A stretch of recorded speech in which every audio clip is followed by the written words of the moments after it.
कहानी के शुरुआत में हमें जंगल का सीन दिखाया जाता है। जंगल के अंदर हम एक आदमी को किसी से डर कर भागते हुए देखते हैं। तभी पीछे से कोई आता है और उसकी गर्दन काट कर उसे मार डालता है। उसकी लाश को खींचकर अपने साथ ही ले जाता है। सीन शिफ्ट होता है और अगली सुबह हमें उसी जंगल में एक फैमिली को दिखाया जाता है। वो फैमिली उसी जंगल में पिकनिक मनाने के लिए आई थी। इस फैमिली के अंदर 2 भाई बहन और माँ बाप होते हैं। उनके डैड कीथ को खाना बनाना काफी अच्छा लगता था। वो अपनी फैमिली के तीनों मेंबर को खाना पका कर देता है, लेकिन वहीं उसकी बेटी एमी उसकी कोई बात नहीं सुनती। वो अपने फोन पर किसी से बात कर रही थी और अपने डैड से मना कर देती है कि उसे अभी भूख नहीं है। इस बात पर उसके डैड से उसका झगड़ा हो जाता है और वो जंगल में टहलने के लिए चली जाती है। बचे हुए तीनों लोग खाना खाने बैठते हैं, लेकिन इतने में ही उनके सामने एक ट्रक आकर रुकता है। उस ट्रक के अंदर से 2 लड़के बाहर निकलते हैं। ये दोनों अपने दोस्त को ढूंढ रहे थे और इनका दोस्त और कोई नहीं बल्कि वही इंसान है जिसे हमने मूवी के स्टार्टिंग में देखा था, जिसका गला काट कर किसी ने उसे मार दिया था। वो दोनों अपने दोस्त को ढूंढ रहे थे। तभी कीथ आगे आता है और बोलता है कि उन्होंने उसके दोस्त को नहीं देखा। वो दोनों देखने में काफी ज्यादा खतरनाक लग रहे थे, इसीलिए कीथ उन्हें टाल देता है। वो उन्हें अपनी फैमिली से दूर भेजना चाहता था, लेकिन तभी कीथ का बेटा जेफरी उन लड़कों के पास जाता है। वो अपनी जेब से चॉकलेट निकालकर उन दोनों को ऑफर करता है। ये सीन देखने में थोड़ा अजीब था, क्योंकि ऐसे टाइम पर कोई किसी को चॉकलेट कैसे दे सकता है, लेकिन फिर भी बर्न उस चॉकलेट को लेकर खाने लगता है। इतने में ही वहाँ पर एमी भी पहुँच जाती है। बर्न और बिली एमी को बड़ी गंदी नजरों से देखने लगते हैं। कीथ दिमाग लगाता है और बड़ी ही चालाकी से उन दोनों को वहाँ से भेज देता है। बिली और बर्न अपना ट्रक लेकर वहाँ से चुपचाप चले जाते हैं। लंच करने के बाद वो फैमिली भी अपना ट्रेलर लेकर वहाँ से निकल जाते हैं। वो लोग जंगल की रोड से होते हुए शहर की तरफ जा रहे होते हैं, लेकिन तभी उन लोगों को बिली और बर्न दिखते हैं। वो दोनों रास्ते में खड़े हुए थे और बर्न के पास शॉटगन भी थी। ये देखकर कीथ की वाइफ कैथलीन डर जाती है। तभी बर्न और बिली उनके पास आते हैं और वो बताते हैं उनका ट्रक खराब हो गया है। बर्न उनसे बोलता है उन्हें टाउन तक के लिए लिफ्ट चाहिए, लेकिन कैथलीन को ये करना ठीक नहीं लगता, इसीलिए वो कीथ से मना कर देती है। लेकिन बर्न कीथ से बोलता है कि बस वो बिली को अपने साथ ले जाए, और अगर उन लोगों को उसकी शॉटगन से डर लग रहा है तो शॉटगन भी उसी के पास रहेगी। अब कीथ को लगता है उसके पास और कोई चारा नहीं है, इसीलिए वो बिली को अपने साथ अपने ट्रेलर में बैठा लेता है। बिली उन लोगों को बताता है थोड़ी ही दूर चलकर उसका घर है, जहाँ पर उसकी 2 बहनें और उसके ग्रैंडफादर रहते हैं। अब वो फैमिली बिली के घर की ओर निकल जाते हैं, लेकिन ट्रेलर के अंदर बिली बैठकर बार बार एमी को घूरे जा रहा था। जेफरी एक नोटबुक से खेल रहा था। तभी बिली उसके हाथ से उसकी नोटबुक छीन लेता है, लेकिन बिली जब उसकी नोटबुक को देखता है तो उसके अंदर उसे अपने दोस्त की हैंडराइटिंग दिखाई देती है। वही दोस्त जो कल रात मारा जा चुका था। इससे पहले कि बिली को कुछ और समझ आता, जेफरी उठता है और उसकी गर्दन में 2 चाकू घुसा देता है। और यहीं पर इस कहानी का सबसे बड़ा खुलासा होता है। जिन लोगों के लुक्स और कपड़ों को देखकर हम जज कर रहे थे, असल में वो बुरे लोग नहीं थे,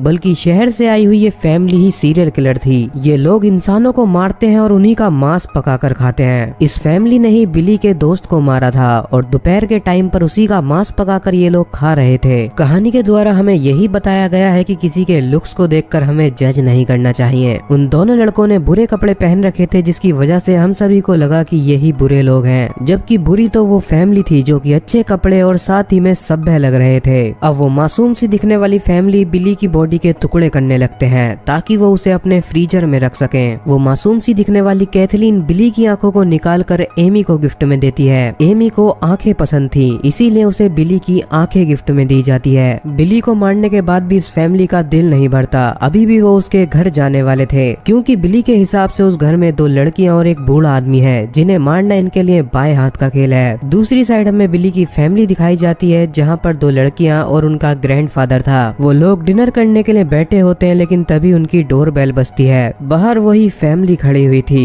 कीथ उनसे बहाना बनाकर बोलता है कि उनकी आरवी खराब हो चुकी है, उन्हें आज रात रुकने के लिए ठिकाना चाहिए और कल सुबह होते ही वो लोग टाउन की ओर निकल जाएंगे। बिली की बहन जूली को उन लोगों पे भरोसा हो जाता है। उसे लगता है ये एक फैमिली है और उनकी मदद उसे करनी चाहिए, लेकिन वहीं बिली की दूसरी बहन सवाना उन लोगों को अपने घर में नहीं बुलाना चाहती थी। फिर भी जूली के बोलने पर वो लोग उस फैमिली को अपने घर में घुसा लेते हैं। वो लोग इतने अच्छे होते हैं कि उस फैमिली को डिनर पर इनवाइट करते हैं, लेकिन उनकी सबसे बड़ी गलती थी, ऐसे किसी भी अनजान फैमिली को अपने घर के अंदर नहीं घुसाना चाहिए था। अब वो सभी लोग बैठकर डिनर करने लगते हैं। कीथ और उसकी फैमिली को ये खाना बिल्कुल भी अच्छा नहीं लगता, क्योंकि वो लोग तो मांस के आदी हो चुके थे। वहीं सवाना काफी तेज लड़की थी, वो उन लोगों से सवाल करने लगती है। उसके सवाल इतने ज्यादा बढ़ चुके थे कि अब कीथ से बर्दाश्त नहीं होता। वो फैमिली अपने हथियार निकालने वाली होती है, लेकिन तभी वहाँ पर एक और बड़ा आदमी आता है। वो आदमी दिखने में काफी ताकतवर लग रहा था। दरअसल में इस आदमी का नाम बिग मैक है। मैक जूली का हस्बैंड है और वो भी उनके साथ इसी घर में रहता है। और शायद बिली उस फैमिली को मैक के बारे में बताना भूल गया था। इतने बड़े आदमी को देखकर वो लोग अपना प्लान बदल देते हैं। मैक को देखकर वो लोग डर जाते हैं और अपने हथियारों को छुपा लेते हैं। दूसरी साइड हमें बर्न को दिखाया जाता है। वो अपने खराब ट्रक के आगे खड़ा होकर बिली के आने का इंतजार कर रहा था, लेकिन तभी उसकी तबीयत बिगड़ने लगती है, उसे उल्टी आने लगती है। इतने में उसके सामने उस शहर का डेप्यूटी आता है, लेकिन बर्न की उससे लड़ाई थी, इसीलिए वो उसकी कोई भी मदद नहीं लेना चाहता था।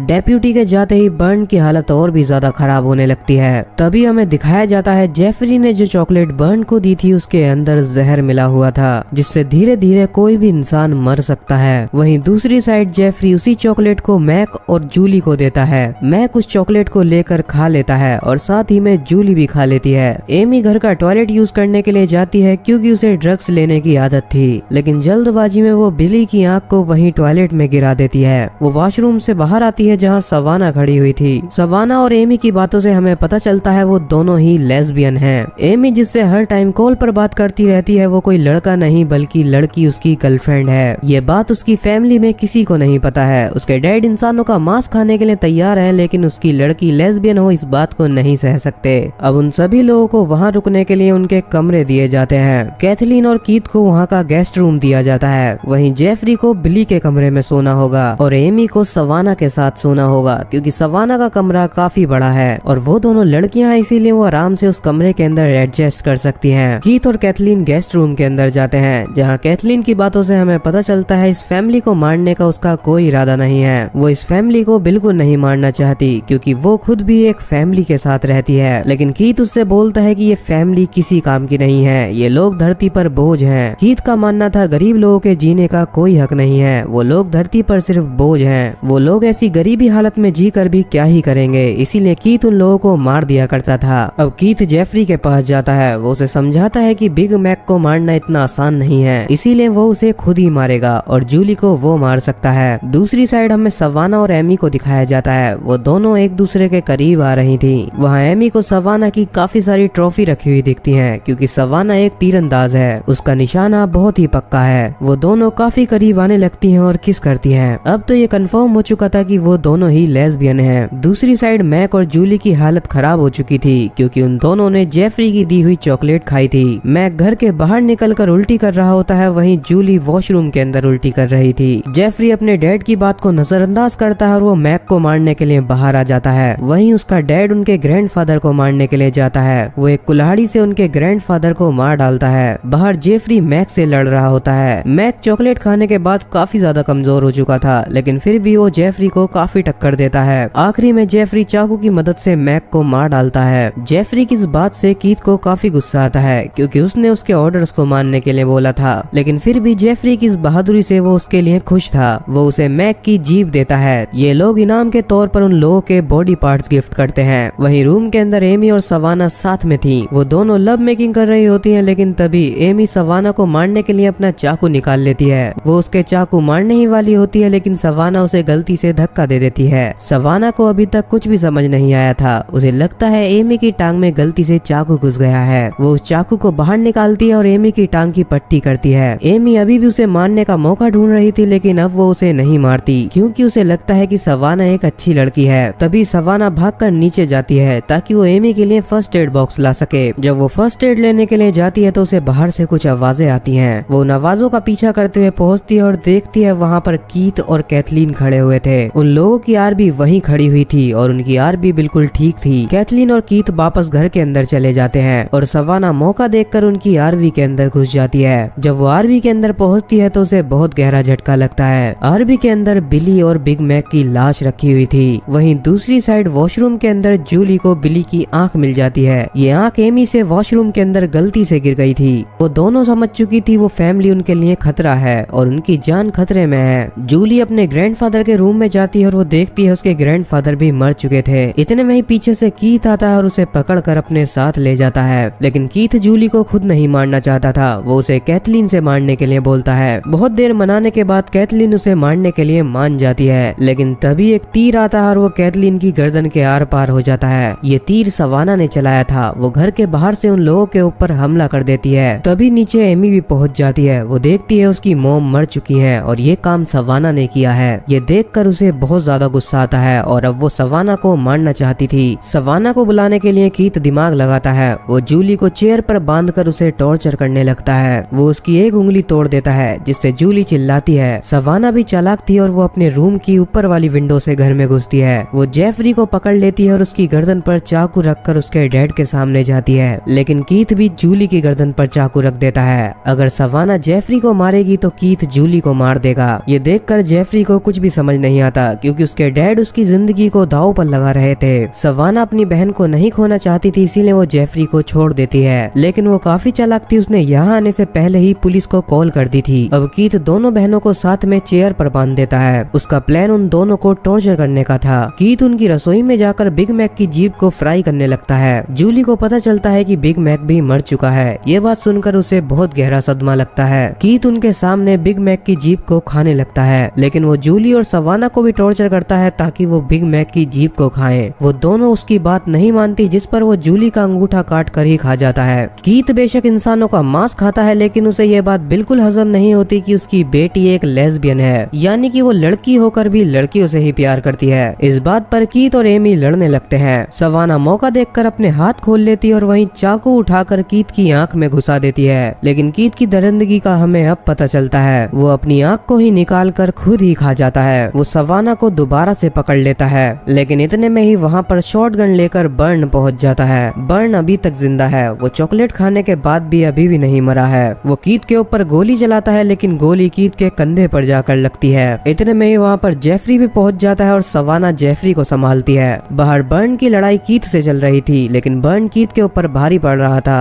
अंदर सवाना जेफरी के हाथ को जला देती है और फिर उसके मुंह पर खोलता हुआ पानी फेंक देती है। जेफरी कमजोर पड़ चुका था। वो उसकी गर्दन को तोड़कर उसे मार डालती है, लेकिन वहीं बाहर कीथ के हाथ में एक चाकू लग जाता है। वो उस चाकू को बर्न के सर में घुसा देता है। बर्न के मरते ही कीथ को लग रहा था कि वो जीत चुका है, लेकिन तभी जूली एक कुल्हाड़ी लेकर आती है और उस कुल्हाड़ी को कीथ के सर में मार देती है। अब कीथ भी मर जाता है। दोनों बहनों ने आखिरकार सभी को मार डाला था, लेकिन वो लोग एमी के बारे में भूल चुके थे। एमी आती है और एक चाकू को जूली की कमर में घुसा देती है। जूली भी मर जाती है। ये देखकर सवाना को बहुत ज्यादा गुस्सा आता है। वो एमी को मारने के लिए बढ़ती है। उन दोनों के बीच लड़ाई होने लगती है। सवाना एमी के ऊपर भारी पड़ रही थी, लेकिन वो उसे इतनी आसान मौत नहीं मारना चाहती थी। वो एक हथौड़ा उठाती है और एमी को वहाँ से भागने के लिए बोलती है। एमी भागकर घर से बाहर आ जाती है। सवाना एमी को हथौड़े से मारने ही वाली थी, लेकिन तभी एक गोली उसके सर के आर पार हो जाती है। जी हाँ, सवाना भी मर जाती है। ये गोली चलाई थी डेप्यूटी ने। डेप्यूटी को गलतफहमी हुई। उसने देखा सवाना हथौड़ा लेकर एक मासूम लड़की के पीछे भाग रही थी। गलतफहमी में उसने सवाना को ही मार डाला था। डेप्यूटी वहाँ की तलाश करने लगता है, लेकिन तभी उसे उनकी आर भी मिल जाती है। लेकिन एमी इतनी जल्दी हार नहीं मानने वाली थी। वो डेप्यूटी को भी मार डालती है। सभी की लाश को घर के अंदर रखकर वो घर को आग लगा देती है और अपनी आर भी लेकर वहाँ से चली जाती है। इसी के साथ यहीं पर ये मूवी खत्म हो जाती है। अगर आपको ऐसी ही इंटरेस्टिंग मूवीज देखनी है तो आप हमारे चैनल को सब्सक्राइब कर सकते हो।